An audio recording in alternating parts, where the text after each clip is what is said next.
পোকটো কেনেকা কেনেকা কি কৰে মানে পোকটো এইটো এতিয়া সৰুৰ পৰা ডাঙৰ কৰি এতিয়া পোকা ওলাব। পোকা ওলাই বাঁহ বান্ধিব। বাঁহ বান্ধোতে তাক আকৌ উলিয়াব লাগিব 3 দিন বা 4 দিনৰ পিছত। তেতিয়া মানে বাঁহটো বিক্ৰী কৰিবলৈ পৰা হয়। আচ্ছা পোকটো কি কৰে বাৰু? পোকটো খাব পাৰে।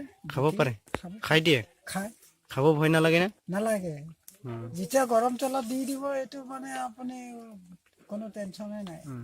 খাব কাৰণে টেষ্টি? খাবৰ কাৰণে বঢ়িয়া।